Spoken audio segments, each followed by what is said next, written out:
Welcome back, AP students. We are working our way through period 2 of the AP curriculum. That's period 2, 1607 through 1754. And in this video, we're going to take a look at topic 2.3, which is titled The Regions of the British Colonies. Now, this is going to be a bit of a longer video compared to some of the ones we've done in the past. So grab a snack and let's get into it. So our guiding question right off the bat is, how and why did British colonies in North America differ by region? And that region thing is really, really important. You need to kind of begin to mentally group the colonies into different sections, and their differences are going to be based on geography, climate, crops, all that stuff. So mentally start to group your colonies in North America. You need to be able to distinguish the different colonial regions. We're going to begin with the original English colonies in the Chesapeake region. So if you're not sure what the Chesapeake is, there's the Chesapeake Bay. You can see modern day states here, Maryland and Virginia primarily. And that's where it's all going to get started. Now, for some context, the origin of the Chesapeake colonies goes back to 1606 with one of those joint stock companies we looked at in a previous video. Remember, a joint stock company is where people pool their resources, they invest a certain amount of money. The pooling of all that money provides capital for that company to get off the ground, and if they make a profit, they return that investment to their investors with, of course, some profit. So you've got a reason to invest, but you're not liable for the entire company. In this case, what the Virginia Company was there for, and it was chartered by King James I, was to settle in the New World. And if you look at the map, the original charter of the Virginia Company is, I guess we'll say ambitious. I think that's probably a good way to say it, but that's the original boundaries of Virginia.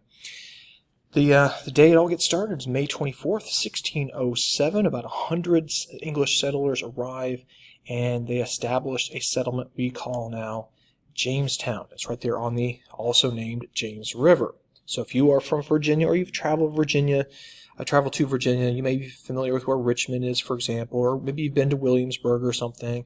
We'll certainly come back and talk more about Yorktown in a later video, but that's the ballpark. That's where we're at. And here they are arriving with all their supplies, their weapons, and everything else they need.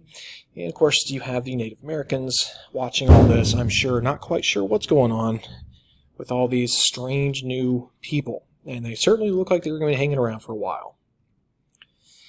Now, the early days at Jamestown was definitely not a party.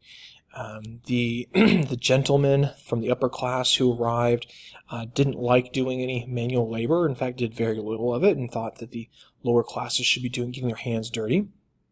And also, the purpose of Jamestown was to earn a profit for the for the Jamestown Company, the joint stock company.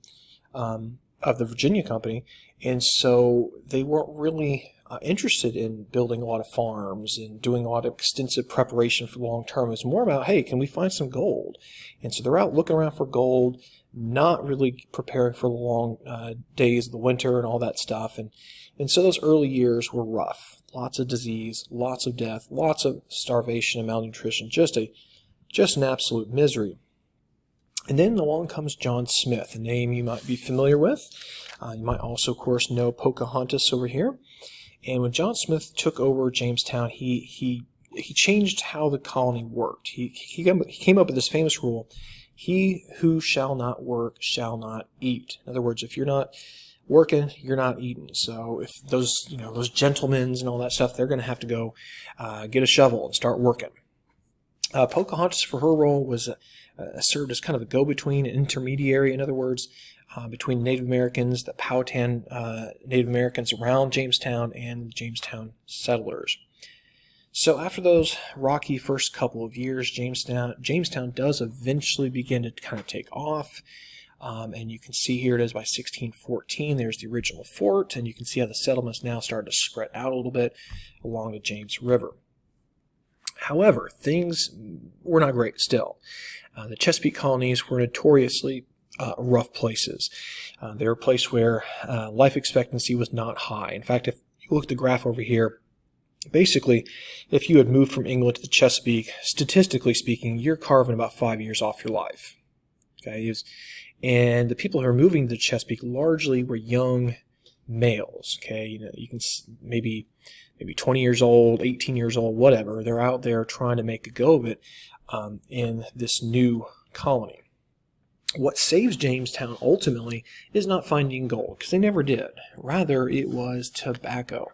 And just 5 years after Jamestown was established, a planter named John Rolfe, who, by the way, was married to Pocahontas, begins the harvest of tobacco. And this becomes, again, the bedrock of the economy of Jamestown. Tobacco fever takes over, and they're planting more and more and more tobacco.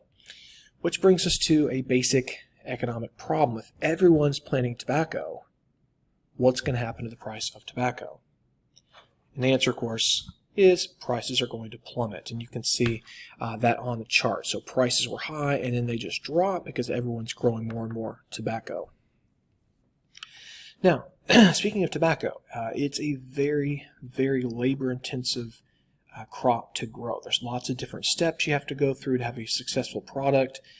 And so, that brings about the question, well, who's doing all the work?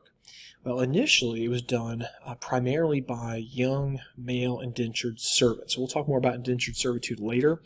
And then even later beyond that, enslaved Africans will be the major labor force for the tobacco growing. Speaking of African slaves, the first African slaves arrive in the New World, well, at least the English New World, and specifically Jamestown in 1619. So just a little over 400 years ago. Now, African slavery doesn't really take off, though, initially in Jamestown and the surrounding English colonies, primarily because slaves were just simply so expensive. It was far cheaper to use white indentured labor. Again, we'll talk more about indentured laborers later, but this is really where the story of slavery gets started.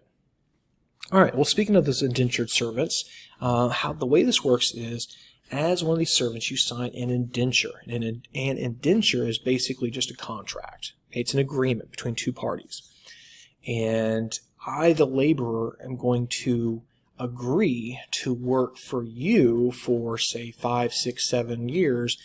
And in exchange for that, you're going to pay for my way over to the New World. And while I'm there in the New World working for you, you're going to provide clothing and food and a house and all that. Well, at least housing of some sort to me. Now, if you're only going to be living 25 or 30 because of disease and malnutrition, whatever, those 5, 6, 7 years of your contract, that's a big deal. It's a big chunk of your life, which shows that there were a lot of people in England who are obviously desperate if they're willing to take on this program. Now, if you were in the New World and you're wealthy enough to sponsor a person to come over across the Atlantic, you could actually make a lot of money off this, not just from their labor, but the fact is you would also get land. It was called the head right system. So for every laborer I pay to bring over, I'm going to be granted 50 acres of land. So if I bring 10 people over, I get 500 acres of land, and so forth. So I can accumulate land and also the labor force to work it. And this just simply kind of gives you a quick overview of your population. You can see you've got the white servant population down here. As far as a percentage of the labor force, it's going to peak, around a quarter or so of the population of the early Chesapeake colonies. All right, so that is Jamestown and the Chesapeake area. Actually, one more place around the Chesapeake would be the colony of Maryland, right up here. And Maryland got its start in reaction to that desire for religious freedom. There was an English guy named Lord Baltimore who was a Catholic. He wanted to create a colony in the New World, which would be basically a refuge for other English Catholics that could practice their faith in a way that would not get them into trouble. And so that is the birth of Maryland. And you can see the initial claim here. So all this was Maryland originally, or at least that's what they claimed. As a side note, this right here, this Mason-Dixon line, that was the line that was eventually surveyed to figure out where Pennsylvania ended and where Maryland began. You can see how they had overlapping claims here. And that term Mason-Dixon line stuck as kind of this dividing line between the North and the South, between freedom and slavery. And that's also where the term Dixie comes from, Mason-Dixon. All right. Now, 1649, what had happened between the establishment of Maryland in 1649 was that it wasn't just Catholics who were arriving in the New World. There were actually a lot of English Protestants who settled in Maryland as well, and so many that the Catholics found themselves a minority in their own colony. And so the colonial government passed the Act of Toleration, and what this did was it granted religious toleration to all Christians, but you had to be a Christian. You couldn't be Jewish or Muslim or something else. You had to be Christian. All right, now we're going to look at the New England colonies. So we're going to head up to the northeast. This would be places like New Hampshire, Massachusetts, Connecticut, Rhode Island. And to understand New England and their colonies, we really have to go back to Europe, and we really have to look at some religious history. Back in the year 1517, so this would be, barely 20 years after Columbus sailed across the ocean, over in what is today Germany, a German Catholic monk named Martin Luther did something pretty bold. He took 95 arguments or theses that were basically designed to expose some of the problems in the Catholic Church. He took them and he famously nailed them to the door at a church in Wittenberg, Germany. And this event sets off what we know as the Protestant Reformation, where what had been just one church, the Catholic Church, begins to splinter. And all those other groups are called Protestants. And within the Protestant faith, you have other groups who are going to branch off as well. So, for example, if you're a Methodist or a Baptist, I know there's a lot of them around these parts, you are part of this tradition that went back all the way to Luther. Now, the reason we're talking about that is one of those little branches in the Protestant faith was known as Calvinism. And we call it Calvinism because of its founder, John Calvin, who was a French lawyer and also theologian. And he had some pretty interesting ideas about how religion worked. And collectively, again, we know these as Calvinism. The first one we need to look at is something called predestination. And Calvin believed that basically from the beginning of time, God had already decided who was going to be saved and who was going to be damned. And if you were part of the, saved, you were what's known as the elect. And if you weren't, you were part of the group called the damned. It had all been predestined. Predestined. That's where the term predestination comes from. Now, that of course brings the question, well, how do you know if you're part of the elect or part of the damned? How do you know that? Well, the reason you would know that is if you're part of the elect, part of the good group, who's going upstairs instead of downstairs, you would experience something called a conversion. And this conversion was this religious experience where God would reveal to you that you were part of the elect, that you were going to heaven. That's how you would know. Now again, you're like, why are we talking about this? Well, a group of these Calvinists were also known as Puritans in England, and they were called Puritans because they believed that the Church of England, which was officially Protestant, had too many Catholic features to it, so they wanted to purify the church of those Catholic features. Then within that group, you also had another splinter group called the Separatists. So this is a small group of Puritans who are, again, Calvinists, who thought, well, you can't save the Church of England. You can't purify it. We need to separate ourselves from it. And so we're going to look at the Separatists, we're going to look at the Puritans. And if you're thinking, hey, these guys look like Pilgrims, that's why. That's why. So let's look at the Puritans, by which I mean the Pilgrims. In 1620, a group of about 102 of these English citizens arrive in what we call Plymouth today, up in Massachusetts. About half of this group were Separatists. They arrived after a pretty quick and uneventful journey, a 65-day journey across the ocean, and there they settled. And there's the famous Plymouth Rock. Now, before the Puritans / Calvinists / Separatists / Pilgrims, before they hopped off the Mayflower, they came up with a kind of a simple constitution of sorts, in that they all agreed to self-government. They agreed to honor the will of the majority. And we call this agreement the Mayflower Compact. And there is the Mayflower Compact. So not an extensive document, but certainly points the direction towards more self-rule and self-government. All right, now, so that the Pilgrims landed here. North of them in 1630, so 10 years later, another colony is going to be established, a much, much larger colony we call the Massachusetts Bay Colony. And it will be focused around the city of Boston. So we had two Puritan colonies. Again, you had Massachusetts Bay around Boston, and then you had the Plymouth colony down here. Now, this is part of something we call the Great Migration, and that's a term we're going to use in this period to refer to the exodus of tens of thousands of Puritans who left England. Many of them went to New England, but even more went to the Caribbean, actually.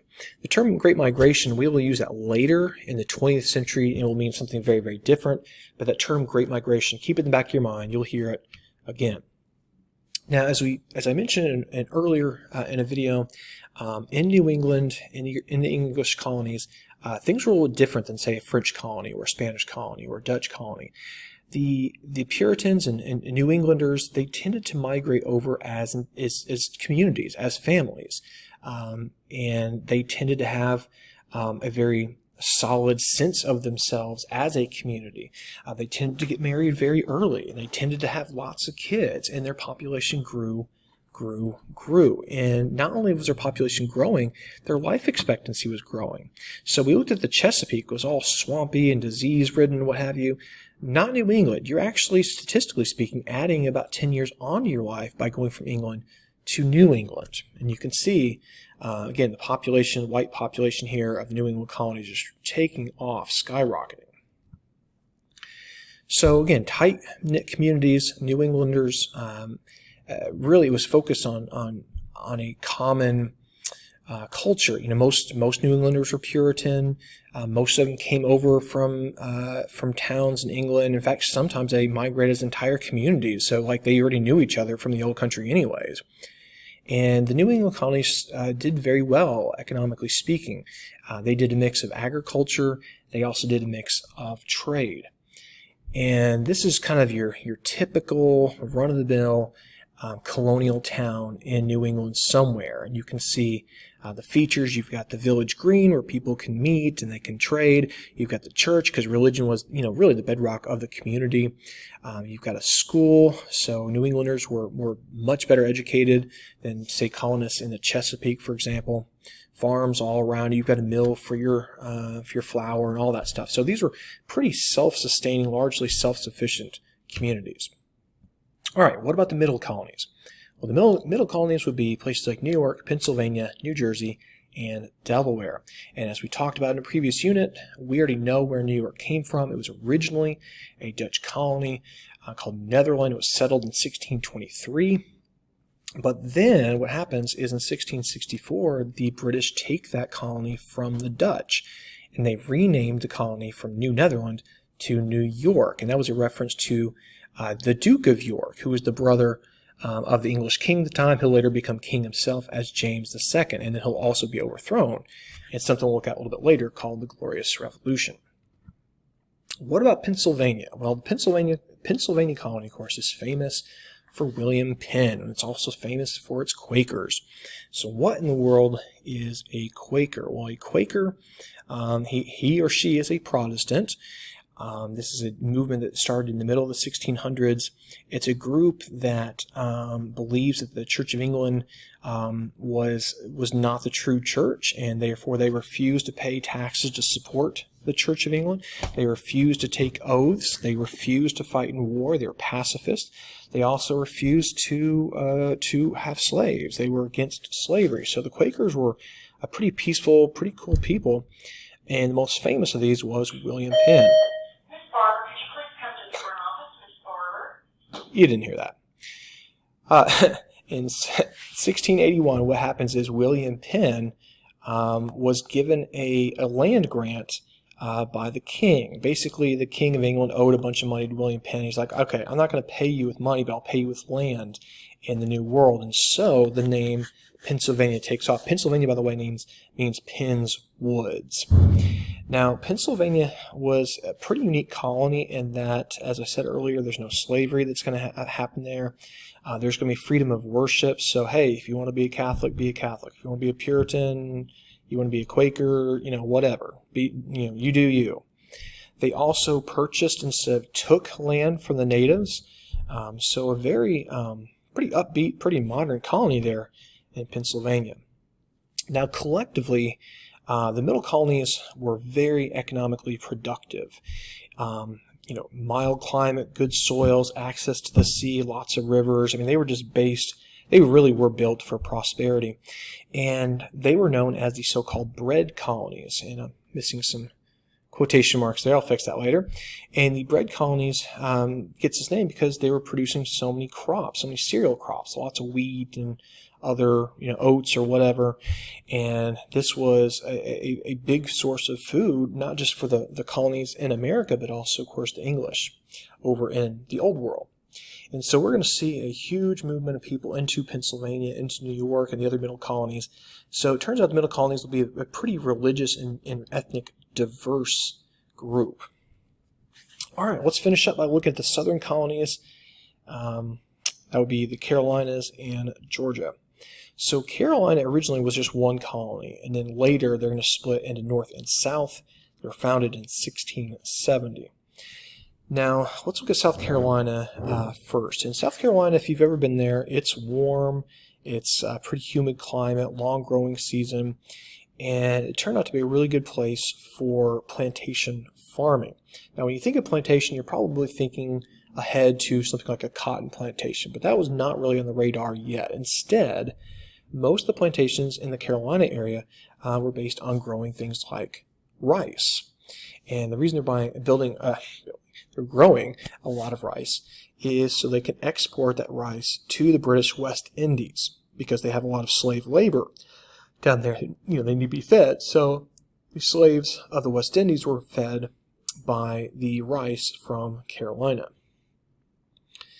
Now, not only are African slaves working in the British West Indies, of course, they're also working in Carolina itself. In fact, South Carolina, eventually, the majority of the people in that colony were enslaved Africans, which is a pretty amazing thing to think about, that the majority of the people were enslaved by a minority.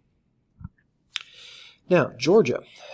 Georgia is the last of the original 13 colonies to get established. It was established in 1732, just barely 40 years before the American Revolution. There were twin goals in building Georgia. The first was that England and Spain had a big rivalry, and this would provide a nice buffer zone between New Spain, which is, think of Spanish colonies, of course, or modern-day Florida anyways, and then your English colonies up through the Carolinas. The second one is there were a lot of debtors' prisons in England at the time. If you couldn't pay back your debt, you could literally be sent to prison for that debt. And so it was decided that maybe we should ship these people over to the New World, so that'll get them out of England, also give these people a chance at a new life. Once they get out of jail, they can establish themselves in Georgia. This is one of the reasons Georgia is also known as the charity colony. All right, let's talk about self-governance as we wind up this section. In terms of colonies, whether it be French colonies, Dutch, Spanish colonies, now English colonies, the English colonies tended to be pretty dramatic. Democratic. They were way more democratic than, say, the Spanish colonies or the Dutch colonies. And the British really kind of let these original colonies kind of go on autopilot. They didn't really have a lot of hands-on approach to them. And so we can point to things like the House of Burgesses as the beginning of America's tradition of self-government and democracy. The House of Burgesses was a representative assembly in Virginia, established in 1619. Now, as you might expect, originally it was dominated by the wealthy, the so-called planter elites, the guys who own lots of land and plantations and all that. But this is a sign that we're heading towards more democracy in the New World. Now, if you'd gone up to New England, you would see a lot of democracy there as well, through the town meetings. So these little New England villages, we saw map 1 earlier, these little villages would have meetings every so often, and they would discuss the matters that the local community was faced with, and they would choose new leaders and hire schoolmasters or whatever their task was, and this allowed commoners then to actually participate in their government in a way that was really unprecedented around the world. By the way, New England, a lot of these little towns still have their town meetings. So I know that was a lot of information, guys, we just covered, but this was a big topic, this how and why that they differed by region. So if you're thinking back to those different regions, remember to break them down. Start with the Chesapeake colonies, then go to the New England colonies, then think back to the middle colonies, and finally the southern colonies. That's a good way to sort of mentally break those 13 colonies down into more manageable pieces. That's it for this section.